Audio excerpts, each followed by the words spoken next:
नमस्कार, हाय, good evening. कैसे हैं आप? आई होप कि आप अच्छे होंगे।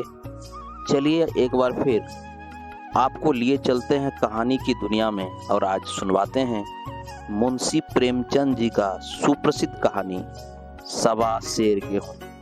वाचन आपका ही दोस्त अरविंद कुमार भरगामा अरिया का है। किसी गांव में शंकर नाम का एक कुर्मी किसान रहता था। सीधा साधा गरीब आदमी, अपने काम से काम, ना किसी के लेने में ना किसी के देने में, छक्का पंजा न जानता था। छल प्रपंच की उसे छूत भी न लगी थी। ठगे जाने की चिंता न थी। ठग विद्या न जानता था। भोजन मिला खा लिया, न मिला चबेने पर काट दी, चबेना भी न मिला तो पानी पी लिया और राम का नाम लेकर सो रहा। किंतु जब कोई अतिथि द्वार पर आ जाता था तो उसे इस निवृत्ति मार्ग का त्याग करना पड़ता था। विशेषकर जब साधु महात्मा पदार्पण करते थे तो उसे अनिवार्यतः सांसारिकता की शरण लेनी पड़ती थी। खुद भूखा सो रहता था, पर साधु को कैसे भूखा सुलाता? भगवान के भक्त जो ठहरे। एक दिन संध्या समय एक महात्मा ने आकर उसके द्वार पर डेरा जमाया। तेजस्वी मूर्ति थी, पीतांबर गले में, जटा सिर पर, पीतल का कमंडल हाथ में, खराऊं ऐनक आंखों पर। संपूर्ण वेश उन महात्माओं का सा था जो रईसों के प्रासादों में तपस्या, हवागारियों पर देवस्थानों की परिक्रमा और योग सिद्धि प्राप्त करने के लिए रुचिकर भोजन करते हैं। घर में जौ का आटा था, वह उन्हें कैसे खिलाता? प्राचीन काल में जौ का चाहे जो कुछ महत्व रहा हो, पर वर्तमान युग में जौ का भोजन सिद्ध पुरुषों के लिए दुष्पाच्य होता है। बड़ी चिंता हुई, महात्मा जी को क्या खिलाऊं? आखिर निश्चय क्या कि कहीं से गेहूं का आटा उधार लाऊं, पर गांव भर में गेहूं का आटा न मिला। गांव में सब मनुष्य ही मनुष्य थे, देवता एक भी न थे। अतएव देवताओं का खाद्य पदार्थ कैसे मिलता? सौभाग्य से गांव के विप्र महाराज के यहाँ थोड़ा सा मिल गया। उनसे सवा सेर गेहूं उधार लिया और स्त्री से कहा, ले पीस दे। महात्मा ने भोजन किया, लंबी तान कर सोए। प्रातःकाल आशीर्वाद देकर अपनी राह ली। विप्र महाराज साल में 2 बार खलिहानी लिया करते थे। शंकर ने दिल में कहा, सवा सेर गेहूं उन्हें क्या लौटाऊं? पंसेरी बदले कुछ ज्यादा खलिहान दे दूंगा। यह भी समझ जाएंगे, मैं भी समझ जाऊंगा। चैत में जब विप्र जी पहुंचे तो उन्हें 1.5 पंसेरी के लगभग गेहूं दे दिया और अपने को उरीन समझकर उसकी कोई चर्चा न की। विप्र जी ने फिर कभी न मांगा। सरल आदमी शंकर को क्या मालूम था कि यह सवा सेर गेहूं चुकाने के लिए मुझे दूसरा जन्म लेना पड़ेगा। 7 साल गुजर गए। विप्र जी विप्र से महाजन हुए। शंकर किसान से मजूर हो गया। उसका छोटा भाई मंगल उससे अलग हो गया था। एक साथ रहकर दोनों किसान थे, अलग होकर मजूर हो गए थे। शंकर ने चाहा कि द्वेष की आग भड़कने न पाए, किंतु परिस्थिति ने उसे विवश कर दिया। जिस दिन अलग अलग चूल्हे जले, वह फूट फूट कर रोया, आज से भाई भाई शत्रु हो जाएंगे। एक रोएगा, दूसरा हंसेगा। एक के घर मातम होगा तो दूसरे के घर गुलगुले पकेंगे। प्रेम का बंधन, खून का बंधन, दूध का बंधन आज टूटा जाता है। उसने भगीरथी परिश्रम से कुल मर्यादा का वृक्ष लगाया था। उसे अपने रक्त से सींचा था। उसको जड़ से उखड़ता देखकर उसके हृदय के टुकड़े हुए जाते थे। 7 दिनों तक उसने दाने की सूरत तक न देखी। दिन भर जेठ की धूप में काम करता, और रात को मुंह लपेट कर सो जाता। इस भीषण वेदना और दुस्सह कष्ट ने रक्त को जला दिया, मांस और मज्जा को घुला दिया। बीमार पड़ा तो महीनों खाट से न उठा। अब गुजर बसर कैसे हो।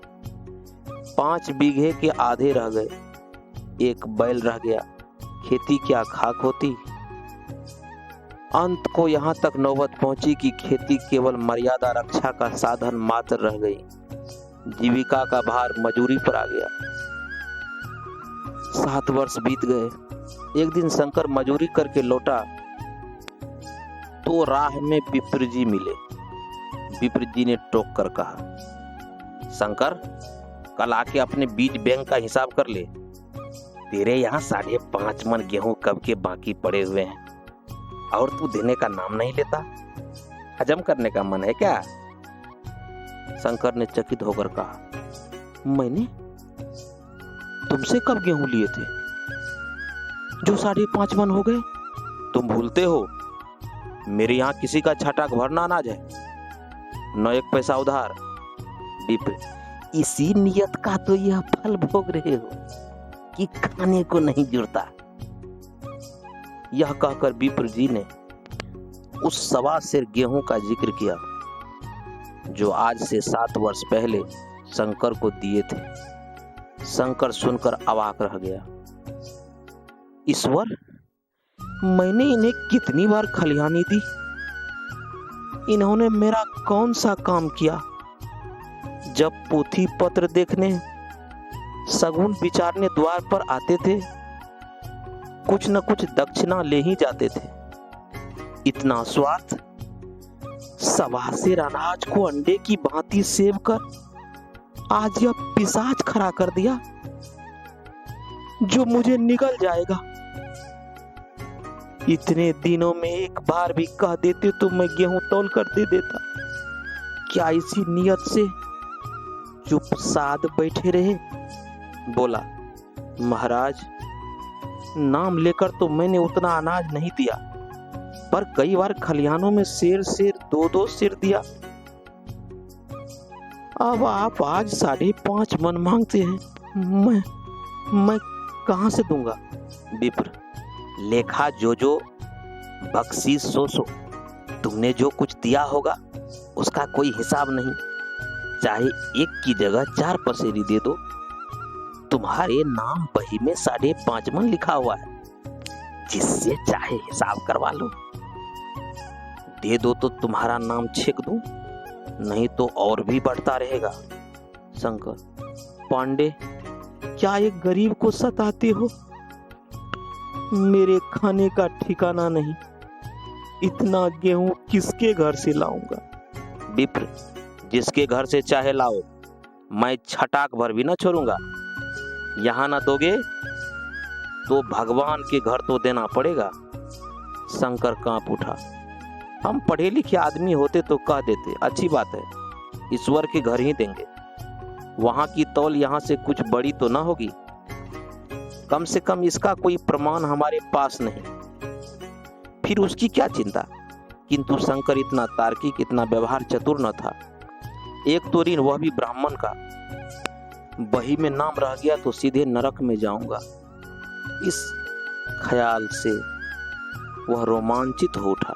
बोला, महाराज, तुम्हारा जितना होगा यही दूंगा, ईश्वर के यहाँ क्यों दूं?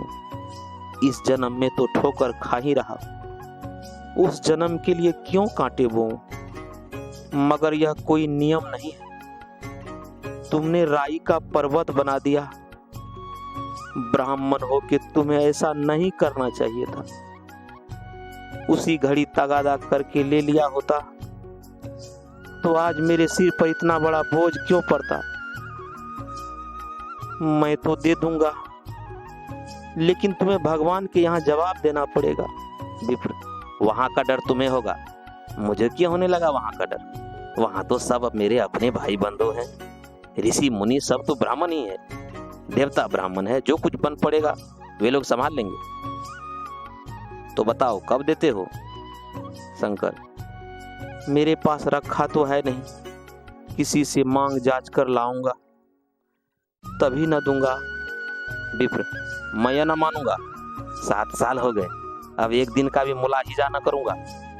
गेहूं नहीं दे सकते तो दस्तावेज लिख दो।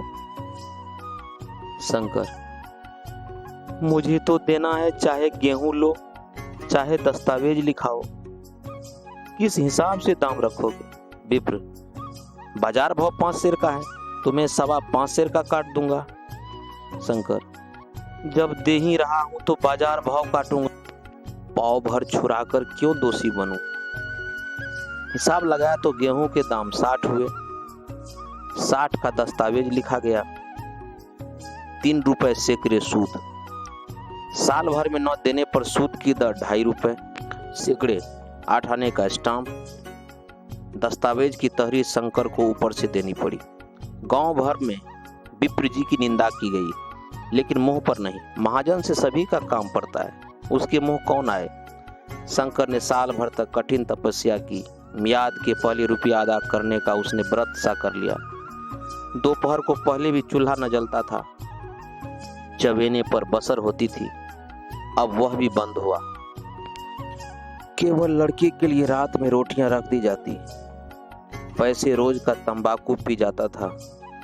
यही एक व्यसन था जिसका वह कभी न त्याग कर सका था। अब वह व्यसन भी इस कठिन व्रत की भेंट हो गई। उसने चिलम पटक दी, हुक्का तोड़ दिया और तंबाकू की हाड़ी चूर चूर कर डाली।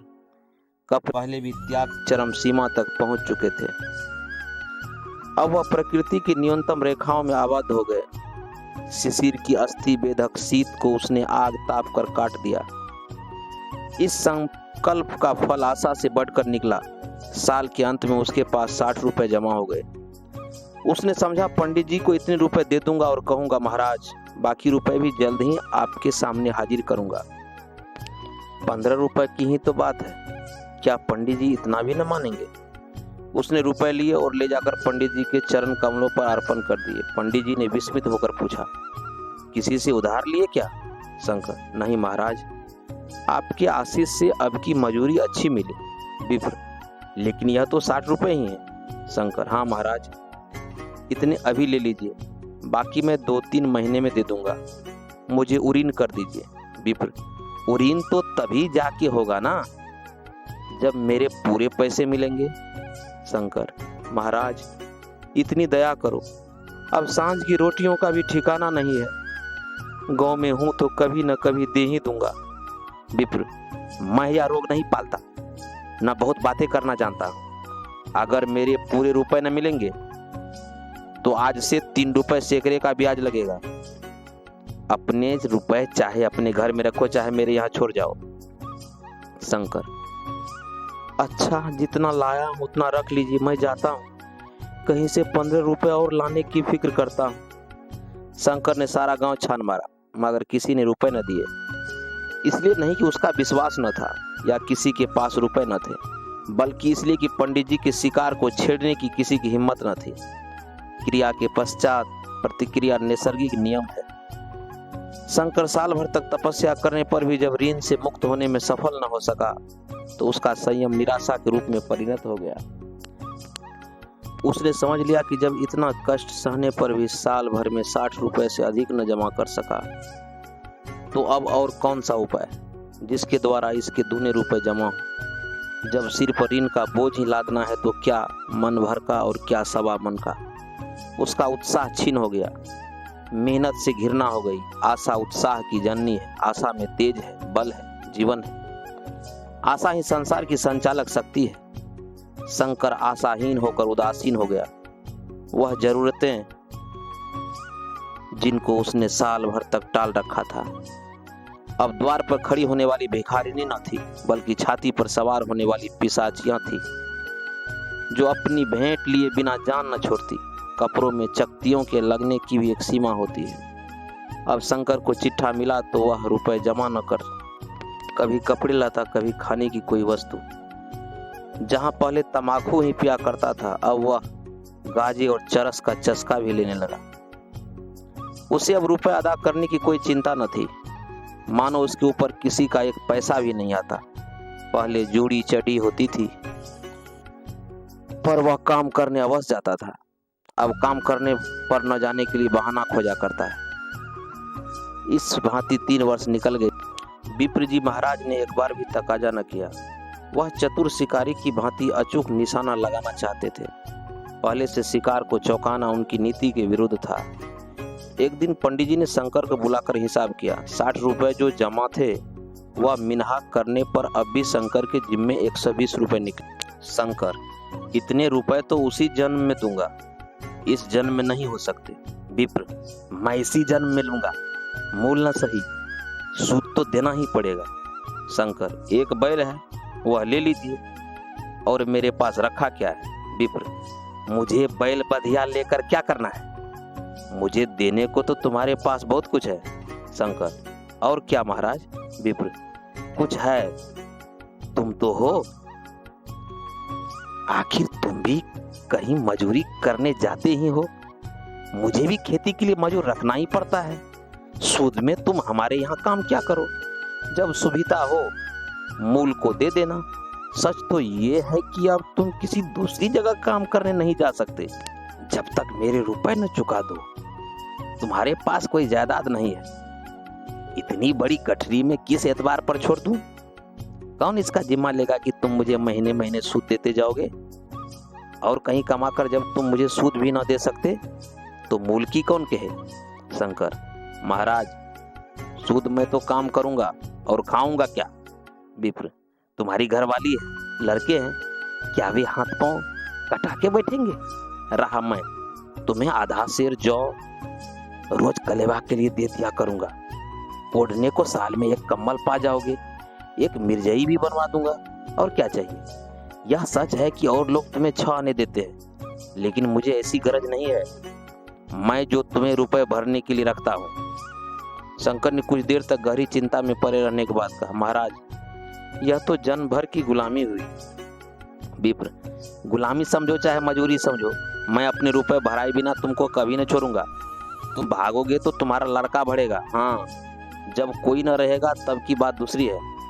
इस निर्णय की कहीं अपील न थी। मजूर की जमानत कौन करता, कहीं शरण न थी, भाग कर कहाँ जाता। दूसरे दिन से उसने विप्र जी की यहाँ काम करना शुरू कर दिया। 1.25 सेर गेहूं की बदौलत उम्र भर की गुलामी की बेरी पैरों में डालनी पड़ी। उस अभागे को अब अगर किसी विचार से संतोष होता था तो यह था कि वह मेरे पूर्व जन्म का संस्कार है। स्त्री को वे काम करने पड़ते थे जो उसने कभी न किए थे। बच्चे दाने को तरसते थे, लेकिन शंकर चुपचाप देखने के सिवा और कुछ न कर सकता था। वह गेहूं के दाने किसी देवता के साप की भांति या जजीवन उसके सिर से न उतरे। शंकर ने विप्र के यहाँ 20 वर्ष तक गुलामी करने के बाद इस दुस्संसार से प्रस्थान कर गए। अब उसकी जगह उसका जवान बेटा विप्र के यहाँ काम करता है। पता नहीं उसका उद्धार कब होगा भी या नहीं, ईश्वर ही जाने। अभी आप सुन रहे थे महान कथा सम्राट मुंशी प्रेमचंद के द्वारा लिखित कहानी 1.25 सेर गेहूं। वाचन अरविंद कुमार, भरगामा, अररिया का था। कहानी अच्छी लगे, वाचन अच्छी लगे तो लाइक करें, कमेंट करें, और हाँ, सब्सक्राइब करना ना भूलें। मिलते हैं फिर अगली वीडियो में किसी दूसरी कहानी के साथ। तब तक के लिए लेते हैं इजाज़त। जय हिंद, जय भारत।